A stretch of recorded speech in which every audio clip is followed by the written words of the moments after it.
नमस्कार मंडळी, लक्ष्मीच्या पावलांनी या मालिकेच्या आजच्या भागात आज आपण बघणार आहोत.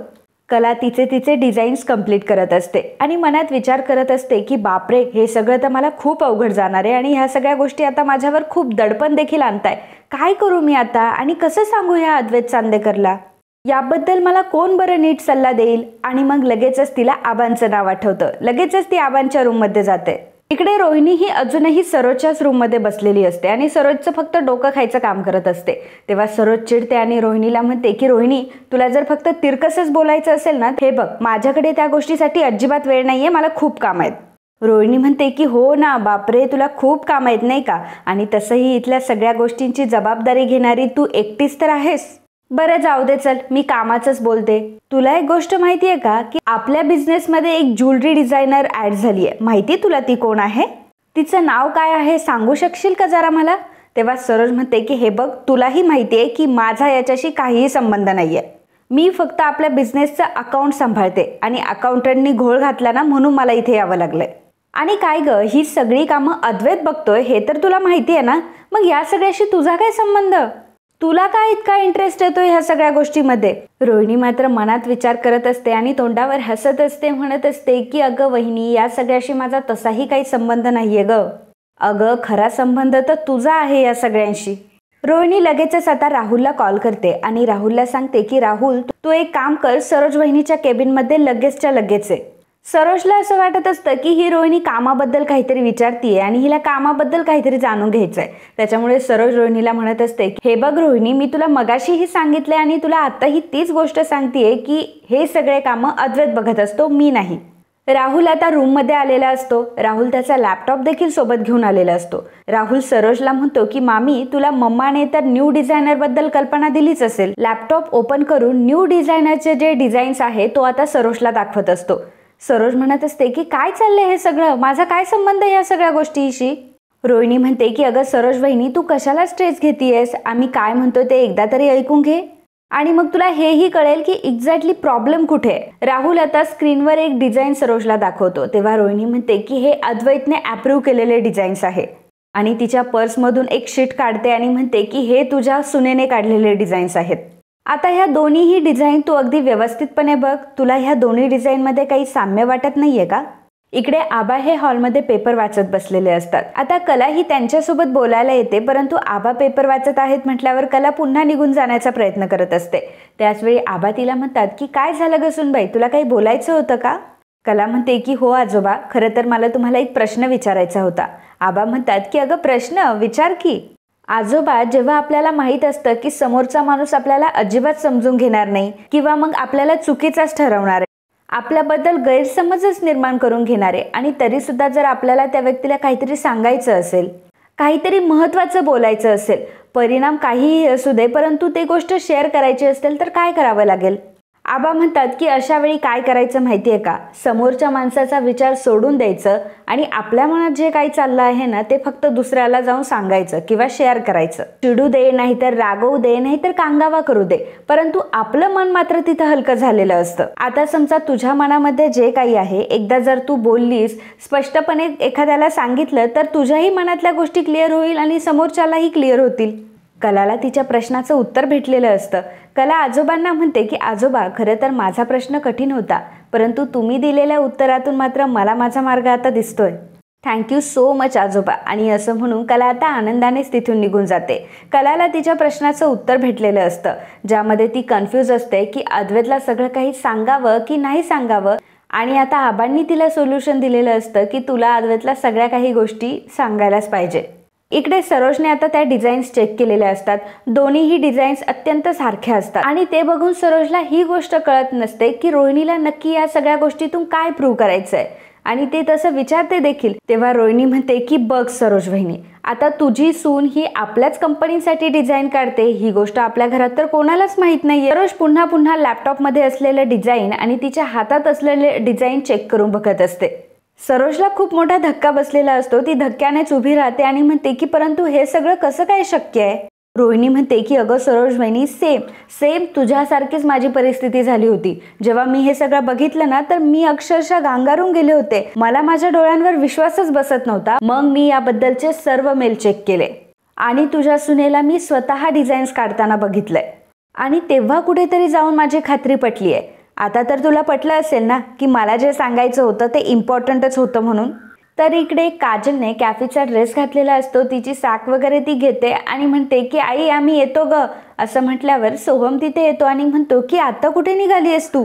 काजल म्हणते की काय बाबा, आम्हाला कामं असतात ना आणि आम्हाला ती कामं करावी देखील लागतात. सोहम तिला म्हणतो की अगं पण तुझी तब्येत बरोबर नाहीये, तू आजच्या दिवस सुट्टी घे आणि मग उद्यापासून कामाला जा. सुट्ट्या बिट्ट्या आहेत ना त्या तुम्हाला परवडतात, आमच्यासारख्या लोकांना नाही. आम्ही जर एक दिवस नाही गेलो ना तरी पण आमचा पगार काटला जातो, त्यामुळे हाफ डे तर निदान आजचा भरवू शकतो ना. संगीताही तिथे आलेली असते. संगीता म्हणते की बघा सोहमराव, ही अशी आहे आणि तिच्या मनाचंच नेहमी करत असते, आता तुम्ही तरी तिला काहीतरी समजवा. म्हणजे तिच्या जागी ती बरोबर आहे, ती आमच्या कलेवरच गेली आहे, त्यामुळे ती आमची सारखी काळजी करत असते, परंतु एक आई म्हणून मला तिची पण काळजी वाटते ना. सोहम म्हणतो की अहो काकी, तुम्ही कशाला इतकं टेन्शन घेताय. आणि काजल काय म्हणते की चिल घ्या, त्यामुळे चिल घ्यायचं, एवढं टेन्शन नाही घ्यायचं. आणि अहो ही काजल तुमच्या घरची पोरगी थोडीच आहे, अहो तुमच्या घरचा तर हा पोरगा आहे. काजल म्हणते की ही गोष्ट मित्रा तू अतिशय बरोबर बोललाय हा. आणि मग ती त्या दोघांनाही म्हणते की खरे बाई आणि मित्रा, तुम्ही एक काम करा, तुम्ही दिवसभर माझ्याबद्दल गप्पा मारत बसा, माझ्याबद्दल गॉसिप करा, कारण त्याच गोष्टीने तुमचं पोट भरतं, त्यापेक्षा तुम्ही ते करा, पण आपल्याला जावं लागेल, आपण निघतो. संगीता काजलला म्हणते की पण आता कुठे तू आजारपणातून उठली आहेस ना. काजल म्हणते की अगं आई, आता जर माझ्या जागी जर कलाताई असती तर तिने सुद्धा सेम गोष्ट केली असती. झालं तर मग असं समज की मी आता कलाताईची जागा घेतली म्हणून. आणि सोहमला ती म्हणते की कळलाव्या. तेव्हा सोहम म्हणतो की कोण कळलाव्या, मी. काजल म्हणते की हो मग तुलाच बोलतेय मी, तू आता इकडे थांबून काय करणार आहेस. सोहम म्हणतो की गुंडेश्वर, आताच तर तू म्हणाली की तू माझ्याबद्दल डिस्कस कर म्हणून, माझ्याबद्दल चर्चा कर, माझ्याबद्दल गॉसिप कर. मग आम्ही एक काम करू, काकी आणि मी आम्ही दोघंही बसू, चहा मस्त पिऊ आणि तुला शिस्त कशी लावायची ना याबद्दल गॉसिप करू. काजल सोहमला म्हणते की तू तर ना आता, बरं ठीक आहे, तुला माझी खूप काळजी आहे ना, खूप काळजी आहे ना, चल आपल्याला कॅफेला सोडवायला चल. सोहम येत नसतो तर आता काजल मात्र त्याचा हात धरून त्याला कॅफेला सोडवायला घेऊन जाते. संगीताचं मात्र पुन्हा एकदा तेच गणित सुरू होतं आणि ती विचार करत असते की किती छान दिसते ना ही जोडी, म्हणजे अगदी देवाजीनेच तयार केली अशी दिसते. आणि मग नंतर ती म्हणत असते की नाही नाही, बरं झालं आत्ताच हा विचार माझ्या डोक्यात आला, परत हा विचार माझ्या डोक्यात आला नाही पाहिजे, कारण 2 पोरींचं जे झालंय ते झालंय, आता हिच्या बाबतीत मला अजिबात ही रिस्क घ्यायची नाहीये. आंबाबाई जे काय आहे ना ते तूच बघून घे बाई. पण पुन्हा एकदा काजलच्या आणि सोहमच्या लग्नाचा विचार करून ती मनाशीच हसत असते. इकडे कला आता तिच्या खोलीत आलेली असते, परंतु कलाचे विचार काही थांबलेले नसतात. कला मनात विचार करत असते की आज काहीही करून मला चांदेकरला सगळ्या गोष्टी सांगायच्या आहेत, म्हणजे सांगायच्याच आहे. आज चांदेकर नक्की कधी घरी येईल. मी एक काम करते, मी माझी सगळी तयारी करून बसते, सगळे कामं वगैरे आटपून बसते, मग कसं की मला तो आल्यावर नीट व्यवस्थित त्याच्याशी बोलता येईल. निदान मी त्याला हे तरी सांगते की आज मला तुझ्याशी महत्त्वाचं बोलायचं म्हटल्यावर त्याला एक कल्पना तरी असेल. इकडे अद्वैत एका मीटिंगमध्ये असतो आणि मीटिंगमध्ये तो ज्वेलरीच्या डिझायनिंगबद्दल डिस्कस करत असतो. त्याचवेळी कला त्याला कॉल करत असते, त्यामुळे अद्वैत तिचा कॉल घेऊ शकत नसतो आणि अद्वैत तिचा कॉल कट करत असतो. इकडे कला विचार करत असते की असा कसा आहे हा, माझा कॉल का कट केला ह्याने, आणि ती पुन्हा अद्वैतला एकदा कॉल लावते. अद्वैत पुन्हा एकदा तिचा कॉल कट करत असतो आणि विचार करत असतो की काय मूर्ख आहे काही, आता जर मी एकदा फोन कट केलाय तर मी बिझी असेल, काहीतरी कामामध्ये असेल, एवढं साधंही हिला कळत नाही. अद्वैतने पुन्हा कलाचा कॉल कट करून आता त्याची मीटिंग कंटिन्यू केलेली असते. इकडे कलाची ही चिडचिड होत असते आणि ती म्हणत असते की हा फोन का सारखा सारखा कट करतोय, मी एकदा नाही 2दा याला कॉल करते, याचा अर्थ मला काहीतरी महत्त्वाचंच बोलायचं असेल ना. माझ्या मनाप्रमाणे माझ्या या आयुष्यात हा काही घडू देणार नाही असं मला वाटायला लागलं. आता राहू देत, आता जे काही आहे तो आल्यावरच बोलते मी.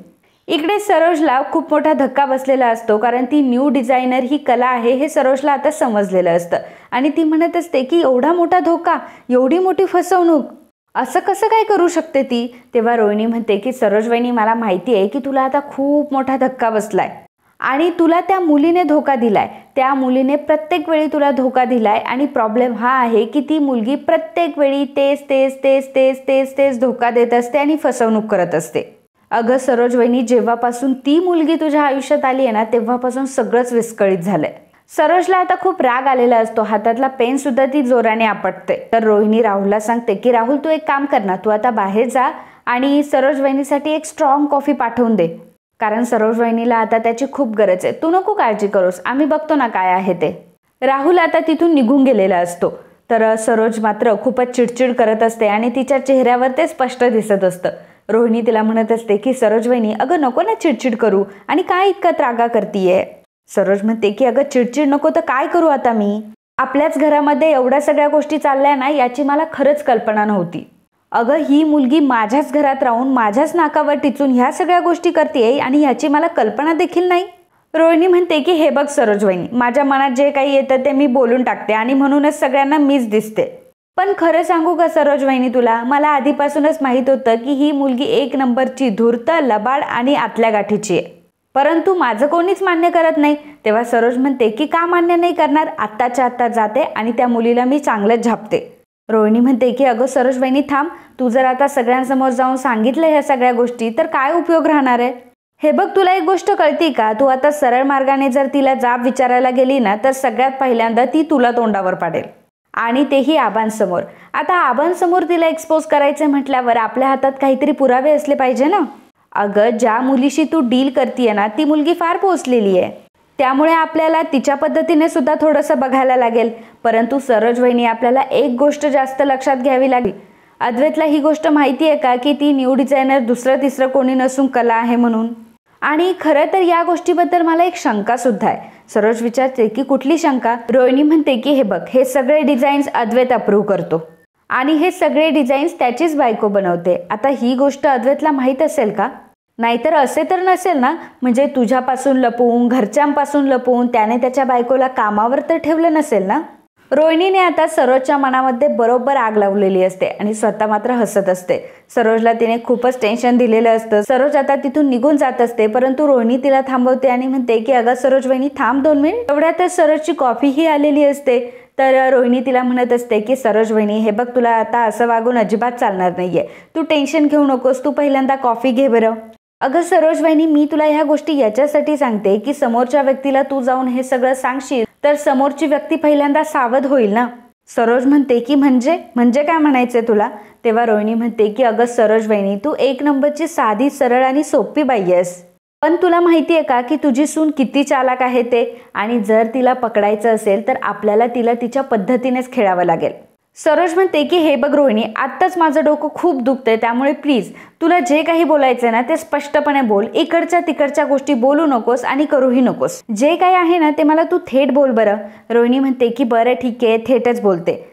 आपल्याला इतकं ट्रान्सपरंट होऊन नाही चालणार. आणि तुला माहिती आहे का, या सगळ्या गोष्टीमध्ये फक्त कलाचाच हात नाहीये तर भरपूर लोकांचा हात आहे. आणि जी व्यक्ती कलाला साथ देतीये ती आपल्या ऑफिसमधली आहे हे सुद्धा मला कळलंय.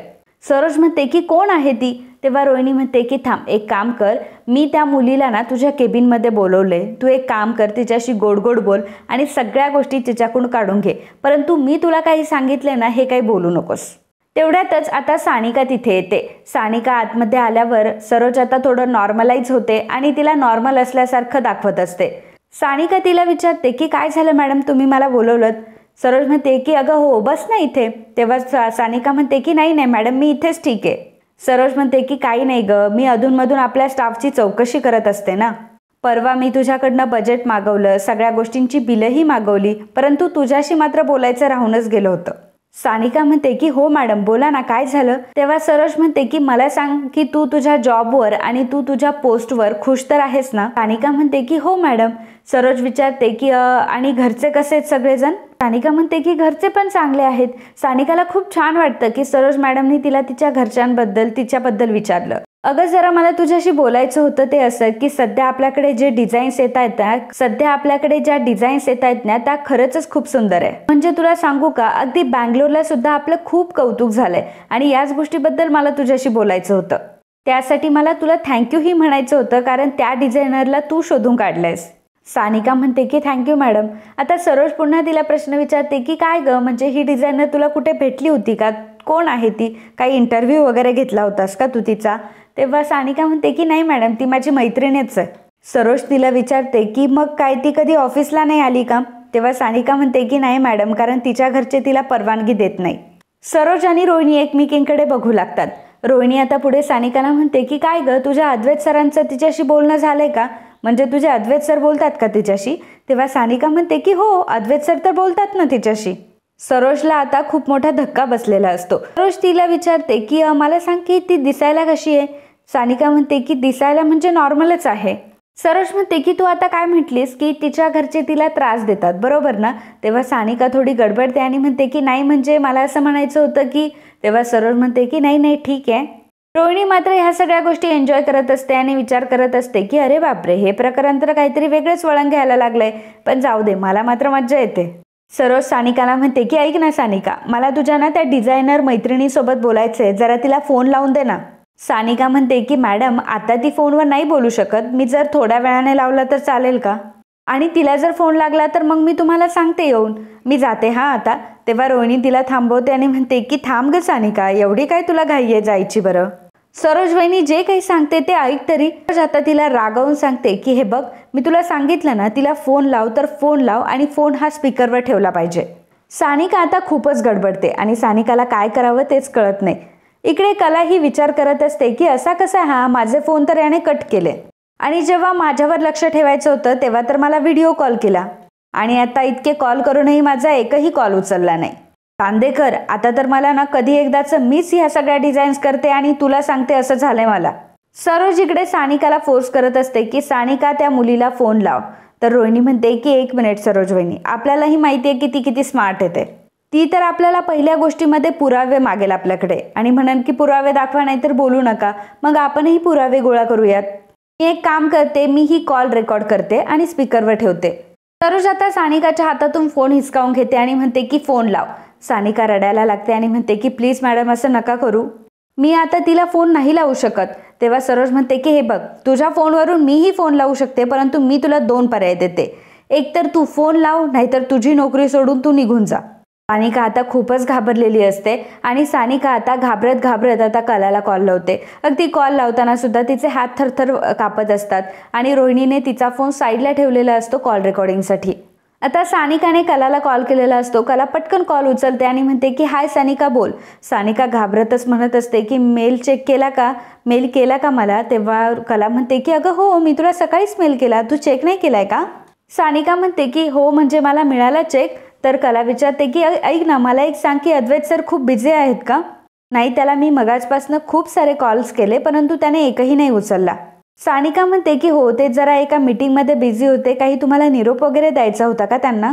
कला म्हणते की नाही नाही नको, मी घरी आल्यावर त्याच्याशी बोलते. कलाने आता फोन ठेवलेला असतो आणि तिचा कॉलही रेकॉर्ड झालेला असतो. सरोज आता सानिकाला म्हणते की बऱ्या बोलाने सांग की ही मुलगी कोण आहे. सरोज आता सानिकावर ओरडते आणि सानिकाला म्हणत असते की सांग सांग कोण आहे ती मुलगी. आता सानिका प्रेशरमध्ये कलाचं नाव घेऊन टाकते आणि सांगते की कला मॅडम आहेत त्या.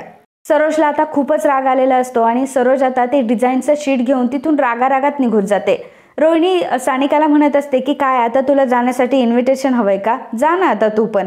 सानिका देखील आता तिथून निघून गेलेली असते. सरोज आता रागारागात आणि तावातावात अद्वैतच्या केबिनमध्ये आलेली असते. अद्वैतची तेव्हा इम्पॉर्टंट मीटिंग सुरू असते, तरी सुद्धा सरोज ही डायरेक्टली अद्वैतकडे आलेली असते आणि रागाने अद्वैतवर ओरडते.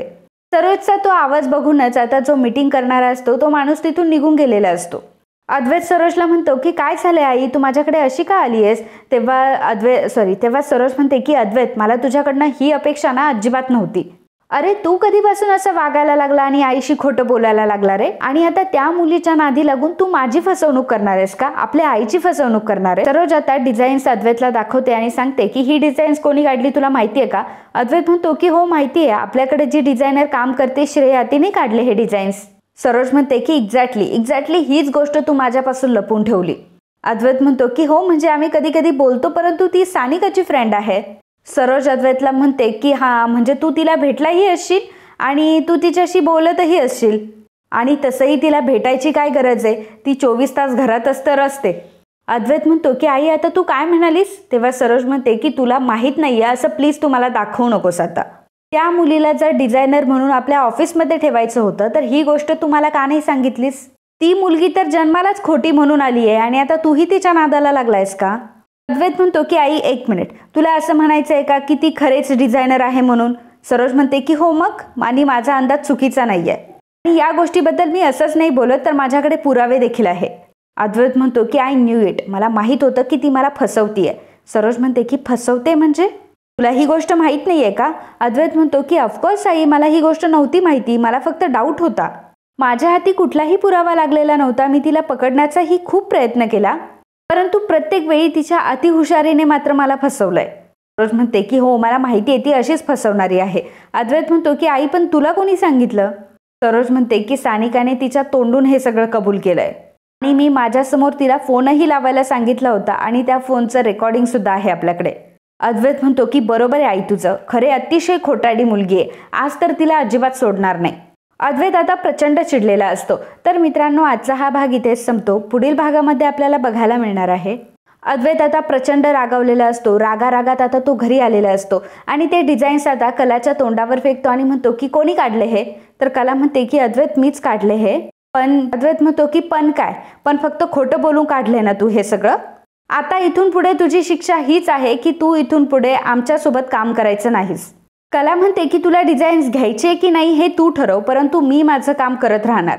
मित्रांनो, आज मला तुम्हाला एक गोष्ट शेअर करायची, ते म्हणजे मला तुम्हाला खूप थँक्यू म्हणायचं. खरं तर गेल्या 15 दिवसापासून तुम्ही आम्हाला खूप सपोर्ट करताय आणि त्यासाठी तुम्हाला किती थँक्यू म्हणावं ना हे मला शब्दात नाही सांगता येते. आणि तुम्ही इतक्या छान पॉझिटिव्ह कमेंट्स मला करत असतात, तर त्या पॉझिटिव्ह कमेंट्स वाचून मला कामासाठी एक नवीन ऊर्जा मिळत असते. आणि खरं तर तुम्ही माझ्यासाठी खूप काही आहात आणि आज जे काही आहे ते फक्त तुमच्या प्रेमामुळे शक्य झालंय. आणि त्यामुळेच मी मंडेला म्हणजे सोमवारी तुमच्यासाठी एक सरप्राईज ठेवलाय. आय होप तुम्हाला ते सरप्राईज आवडेल. त्यामुळे सोमवारी लक्ष्मीच्या पावलांनी हा भाग अजिबात चुकवू नका. नक्की बघा, मला सरप्राईज सुद्धा कळेल आणि तुम्ही एन्जॉय सुद्धा कराल. थँक्यू. कलाने देखील अद्वैतला चॅलेंज केलेलं असतं आणि तेही सगळ्या घरच्यांसमोर. तर मित्रांनो, आता ही मालिका कुठलं नवीन वळण घेणार आहे हे आपल्याला काही दिवसांत कळेलच. आणि अद्वैतचा विरोध असताना सुद्धा कला आता त्या डिझाईन्स करेल खरी, परंतु अद्वैत त्या पास करेल का हे बघणं खूप रंजक ठरणार आहे. या व्हिडिओबद्दल तुमचं काय मत आहे हे आम्हाला नक्कीच कळवा. And if you like my video, please do subscribe, share and comment.